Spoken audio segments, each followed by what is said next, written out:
Chennai shopping మాల్లో ఉగాది వేడుకలు. మీ పండుగ షాపింగ్ చెన్నై షాపింగ్ మాల్లో చేయండి. అందమైన వస్త్రాలతో పాటు విలువైన బహుమతులు పొందండి. వాటిల్లో నేను 8 ఎంచుకున్నాను అని చెప్పారు. అవి మంచి స్క్రిప్ట్స్, కానీ ఒకదాని పోలి ఒకటి అట్లా అనిపించింది. వాళ్ళని తక్కువ చేయకూడదు, అది తప్పు. ఒకదానికి ఒకటి సిమిలారిటీస్ ఉండేసరికి నేను కాదులే గురు, డబ్బులుగా చేసేయచ్చు కానీ కాదు. మనకి తెలుగులో కూడా మంచి నటులు, గట్టి నటులు ఉన్నారని ప్రూవ్ చేయాలి. మనకిచ్చిన అవకాశానికి, కళామ తల్లి మనకిచ్చిన అవకాశానికి. So I'm on the way. Okay, అంటే ఆ తరహా కథలని ఎంచుకోవాలని డిసైడ్ అయ్యారన్నా? అంటే ఒకదానికి ఒకటి సంబంధం ఉండకూడదు. ఏ పాత్రకైనా ఆల్టర్నేట్ ఉన్నాడు అని నేను అనిపించాలి, బలంగా కోరుకున్నది. అంటే ఒకవైపు హీరోగా చేస్తూనే మీరు ఒక స్ట్రాంగ్ విలన్ క్యారెక్టర్ కూడా వస్తే యాక్సెప్ట్ చేస్తారు? ఒక పెద్ద హీరో ఇప్పుడు అస్సలు కాదు. నాకు పెద్ద హీరోనా చిన్న హీరోనా కాదు, నా పాత్ర, దాని తాలూకా నిడివి ఎంత ఉంది, ఈ కథకు నేను ఉపయోగపడతానా పడనా, మనకు అదే కావాలి. దాని వేలోనే వెళ్తున్నాను నేను. నాకు ఇక్కడ పెద్ద హీరో చిన్న హీరోనా, నో నో నో నో. ఆ కథలో దమ్ముంది, ఈ కథ ఖచ్చితంగా నిలబడుతుంది, నా మనస్సాక్షికి అనిపిస్తే మాత్రం పావులా ట్రీటైనా చేస్తాను, సవాలు లేదు. వచ్చాయి అలాంటి సినిమాలు కథ కదా చేస్తున్నాను ఇప్పుడు. కమిట్ అయ్యారు? నెక్స్ట్ వచ్చి లేదు, ఆ 8 కథలే నడుస్తున్నాయి. అందులో 4 అయిపోయినాయి, దీంతో ఇంకో 4 ఉన్నాయి, 4 నడుస్తున్నాయి. నెక్స్ట్ వచ్చి ఓకే, అందులో లెనిన్ ఒకటి. ఓకే, విలన్ లెనిన్లో కాదు, తెలీదు, అతనేంటో తెలీదు, నాకు తెలీదు. వెండి తెర మీద మీరు చూడాల్సిందే. ఓకే, ఒక డిఫరెంట్ క్యారెక్టర్ అంతే. అది ఇంత ముందు చేసిన దానికి సంబంధం లేకుండా కాదు, సంబంధం లేకుండా క్యారెక్టర్ నాస్టాలజిక్గా కనపడింది అందరికీ, చాలా మందికి. ఓకే, వాళ్ళ ఊళ్ళల్లో అలా ఉన్నాడు కదా అమ్మా, రకరకాల వేరియేషన్స్ ఉంటాయి ఆ పాత్రలో. ఓకే, అంటే మీరు పర్ఫార్మెన్స్కి స్కోప్ చూసుకుంటున్నారా, లేకపోతే క్యారెక్టరైజేషన్ స్ట్రాంగ్గా ఉండాలి, అంటే ఒకదాని కూడా సంబంధం ఉండాలి? వీటితో పాటు ఈ సినిమా కథ జనాన్ని జస్టిఫై చేస్తానే నా పర్సనల్ ఒపీనియన్ కూడా లెక్కేసుకుంటున్నా. నా పర్సనల్ అభిప్రాయాన్ని, ఈ సినిమా వెళితే, ఈ సినిమాకి క్యారెక్టర్ ఉపయోగపడితే ఈ సినిమా ఎంత బాగా వెళ్తుంది, నడిపించాడు క్యారెక్టర్ని, సినిమాని, ఇలాంటి ఆశపడుతున్నా. ఎంతవరకు వస్తుందో చూసి చేస్తున్నా. ఓకే, అంటే మోర్ డిజర్వ్, అంటే ఇంకా మంచి పాత్రలకు శివాజీ డిజర్వ్ అనేది చాలామంది కామెంట్స్ కింద చూస్తుంటాం. నేను అనేది మంగపతి ఇలాంటి క్యారెక్టర్ తర్వాత ఇలాంటి స్ట్రాంగెస్ట్ క్యారెక్టర్ ఉన్నాడు మనకు, అండర్ రేటెడ్ యాక్టర్ అని. నిజం, మీరు కోట్లు ఇచ్చే ఏ యాక్టర్ కన్నా, బయట నుంచి తీసుకొచ్చి ఏ యాక్టర్ల కన్నా నేను తక్కువ కాదు, అంతకు మించి చేయగలను నేను అనే నోట్ అయితే తీసుకెళ్ళగలుగుతాను.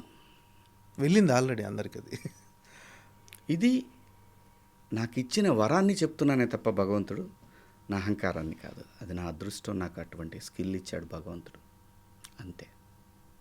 ఈ సినిమాలో వచ్చేసరికి అంటే లయ గారిని తీసుకోవాలి అంటే మీది హిట్ పేరు అన్న, తీసుకోవాలని ఐడియా డైరెక్టర్దన్నా, అంటే ఈ క్యారెక్టర్కి లయ గారు బాగుంటారు అని చెప్పేసి? నేను చెప్తే అతను బాగానే ఉంటారు సార్ అన్న. ఈ సినిమాల పాత్రల విషయంలో మాత్రం తను సూచించినవి సరిపోతారు, కానీ నాకు కావాల్సిన దాన్ని ఎన్హాన్స్ చేసేవాళ్ళు కావాలి. అది నేనే గట్టిగా డెసిషన్ తీసుకున్నా. ఓకే, అంటే దానివల్ల బడ్జెట్ పెరుగుద్ది. తను ఒక మంచి కథ తీసుకొచ్చాడు, దాన్ని మనం జాగ్రత్తగా ప్రజెంట్ చేయాలి అనే దాంట్లో. అలాగే లయని కూడా ఎందుకు అనుకున్నానంటే, ఇప్పుడు నేను సినిమా చూసిన తర్వాత చెప్పి ఎవరిని పెట్టాలి నేను ఆ పాత్రకి? లేదు, లయ గారే కరెక్ట్ అనిపించింది.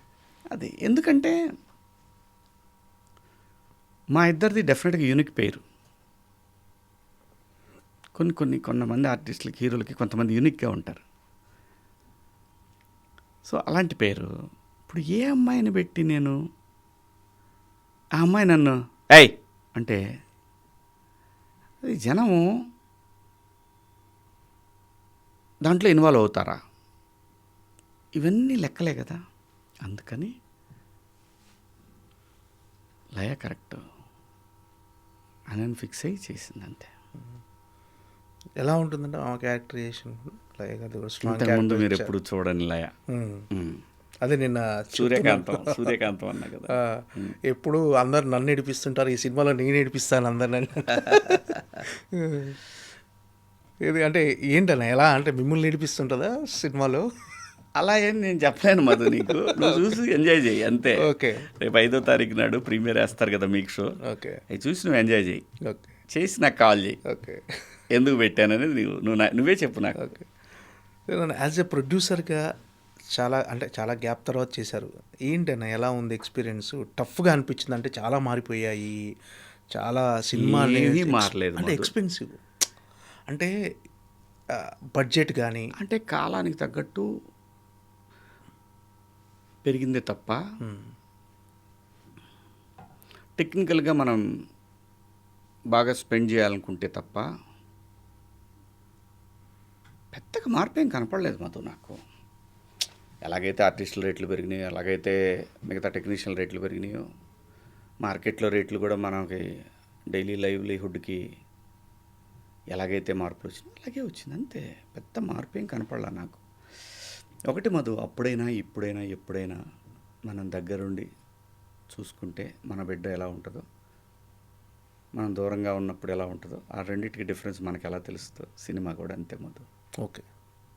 యాజ్ ఎ ప్రొడ్యూసర్ మొత్తం దగ్గర నుంచి చూసుకునేవారన్నా, లెక్కలు బడ్జెట్ అంతా ప్రతిదీ అన్నీ సాయంత్రం ట్రాన్స్ఫర్లు చేసే వరకు ఈ సినిమాకి అంతా కూడా, ఏ సినిమాకైనా ఇప్పుడు అన్ని సినిమాలకు వైటేలే, బ్లాక్ బయట మాట్లాడుకునే లేదు అసలు. యూట్యూబ్ మొత్తం న్యూస్ వైటే, మొత్తం వైటే. ఏం లేదు, కోట్లు ఇవన్నీ ఏం లేవు, అన్ని అబద్ధాలు. కానీ ప్రతిదీ అన్నీ తానే అంటారు కదా,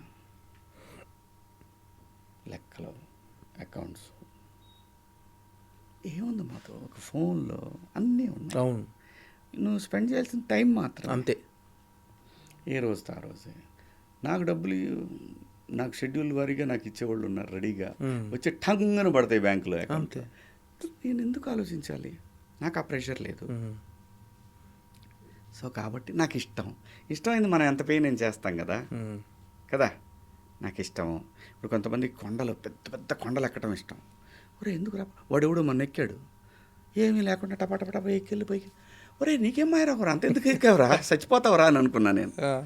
కానీ కదా వాడికి అది ప్యాషన్.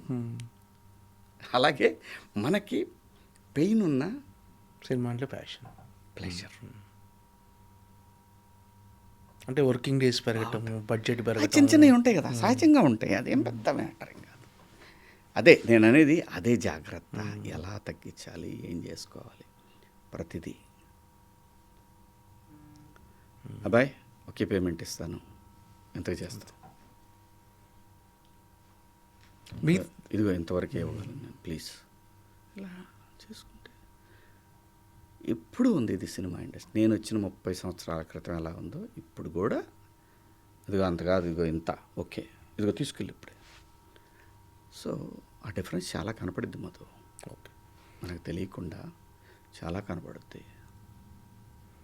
ఈ సినిమా మీరు ప్రొడ్యూసర్ అవ్వటం వల్ల మీకు వచ్చిన అడ్వాంటేజ్ కానీ కంఫర్ట్ కానీ ఎలా అంటే, ఇది వేరే ప్రొడ్యూసర్ అయితే వేరేలా ఉండేదేమో, మీరు అవ్వటం వల్ల బడ్జెట్ కానీ సినిమాని ఆ డైరెక్టర్ ఎలా అనుకున్నాడో అంతకన్నా బెటర్గా ఎక్కించగలిగా.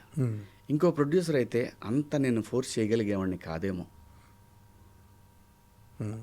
అంత పెద్ద పెద్ద ఆర్టిస్టులను పెట్టగలిగేవాళ్ళు కాదేమో. ఇదిగోండి ఇంతే కదా వాళ్ళు ఇచ్చారు మనకి, కనీసం నేను పనిచేసినందుకు నాకు ఎంతో కొంత ఉండాలి కదా ప్రొడ్యూసర్గా. ఇవన్నీ మాట్లాడుకుంటే స్క్రీన్ మీద మనకు కనపడేది చాలా తక్కువ అనిపించింది. అది జరుగుండేది.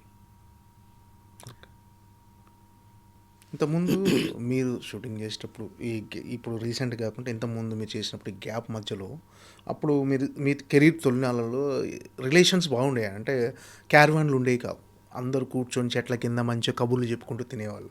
ఇప్పుడు అది కనిపించిందా అసలు? లేదు రిలేషన్స్ అనుగుణంగా మనం కూడా మారాలి, తప్పదు. కానీ ఏంటంటే కనపడే హాయ్ హలో బాయ్ బాయ్, కాసేపు ఏం సినిమాలు చేస్తున్నావు, ఎన్ని చేస్తున్నావు, ఇంకా కొంచెం దగ్గరికి వెళ్ళి కూర్చొని మాట్లాడుకుంటూ ఉంటారు, ఆలోచనలో వెనక్కి కలిసిన వాళ్ళు అంతే. ఇంతకుముందు అలా ఉండేది కాదు. ఎవడైనా వచ్చి అక్కడ కూర్చోవాల్సిందే చెట్టు కింద, అందరూ మాట్లాడుకోవాల్సిందే, అందరూ ఏం తెచ్చామని చూసుకొని తినాల్సిందే. ఇంటికాడి నుంచి వచ్చి తొక్కవాళ్ళకి సరే ఈ క్యారేజ్ పక్కన పెట్టి పోయి బ్రహ్మానంద గారి దగ్గర కూర్చొని ఆయన కొర్రలన్నం తెచ్చేవాడు ఒకసారి చెప్తున్నా. సో ఇలాగా అదే ఎప్పుడు కదా దోస్ గోల్డెన్ డేస్. ఇది మన తరం తర్వాత కూడా ఉంటుంది. ఇంకోటి ఆ తర్వాత నెక్స్ట్ వచ్చేదానికి కూడా వాళ్ళు కూడా అంటారు అవి గోల్డెన్ డేస్ అని మాట్లాడతారు ఇప్పుడున్న యంగ్ హీరోలు. అంతే, కాలానుగుణంగా అన్నీ మారుతుంటాయి మధు. మనం అక్కడ ఆగకూడదు, అది నేను అది. అవన్నీ ఇదివరకు భలే ఉండేది, ఇదివరకు ఉంటే మరి ఇదివరకు నానుండేవాళ్ళు, ఇప్పుడు లేడు. ఏం చేస్తాం, నేచర్. ప్రతిదానికి మనం ఇవాల్వ్ అయిపోతూ ఉండాలి. అంటే ఫస్ట్ ఈ సినిమా థియేటర్ అనుకున్నారు, ఓటీటీ అన్నారు, తర్వాత ఓటీటీ నుంచి మళ్ళీ థియేటర్కి వచ్చింది. అంటే మీకు ఇప్పుడు ఓటీటీలో అన్నప్పుడు ఫీలింగ్ ఎలా ఉండేది, ఇప్పుడు థియేటర్కి వస్తున్నప్పుడు ఫీలింగ్ ఎలా ఉంది, వాటి డిఫరెన్స్ ఏంది? థియేటర్ ఎక్స్పీరియన్స్ మిస్ అయ్యామనే ఫీలింగ్ తప్ప ఎప్పుడు కంటెంట్ మీద పెద్ద ఆలోచన ఏం లేదు. అప్పుడైనా ఇప్పుడైనా అంటే నర్వస్నెస్ ఎలా, జనాలు ఎలా రిసీవ్ చేసుకుంటారు? లేదు మధు, రేపు ఇది సినిమా హిట్ అయిన తర్వాత మీకు చూపిస్తా. అనిల్ పెట్టిన మెసేజ్ రోజు చూస్తుంటాము. అనిల్ పెట్టిన మెసేజ్ అవునా? ఓకే. సినిమా హిట్ అయినా చూపిస్తా. ఎక్కడైనా బ్లాక్ బస్టర్ ఇది. సో కాబట్టి ప్రాబ్లం లేదు. నేను అడిగాను, అబ్బాయి నా కోసం ఏం చెప్పట్లేదుగా, అస్సలు 1% కూడా ఆలోచించొద్దు. ఎందుకంటే ఒకవేళ ఇబ్బంది అయిద్ది అనుకుంటే అన్నయ్య నష్టపోతావు ఎందుకు అని చెప్పేంత చనువు ఉంది, మంచి మనసు ఉంది అతనికి. నువ్వు బాగుండాలన్నాయి వద్దు అని చెప్పేస్తాడు. ఒక రకంగా తను నా సినిమా చూడటం నా అదృష్టమే. అదృష్టం అంటే సినిమా బలంగా కోరుకుంటుంది థియేటర్కి వెళ్ళాలి. ఎందుకంటే మొదలుపెట్టింది ఆ వైబ్రేషన్తో మొదలుపెట్టాం మనం. సినిమాకి ఏం కావాలో అది ఎత్తుక్కున్నదని చెప్పారు నేను. అంతే. ఓకే. ఏంటంటే ఈ సినిమా ఎక్స్పీరియన్స్ ఫ్యూచర్లో ఇంకా సినిమాలు ప్రొడ్యూస్ చేయాలనే ఎంకరేజ్మెంట్ ఇచ్చిందా? అలా ఏం లేదు మధు. నేను ఎప్పుడు నాది కాకపోయినా నేను మ్యాక్సిమం తొందరగా కంప్లీట్ చేయడానికి ట్రై చేస్తాను. ఎవరి ప్రొడక్షన్ అయినా మందే అనుకొని పనిచేస్తాను మనం. నాకు హడావుడిగా నేను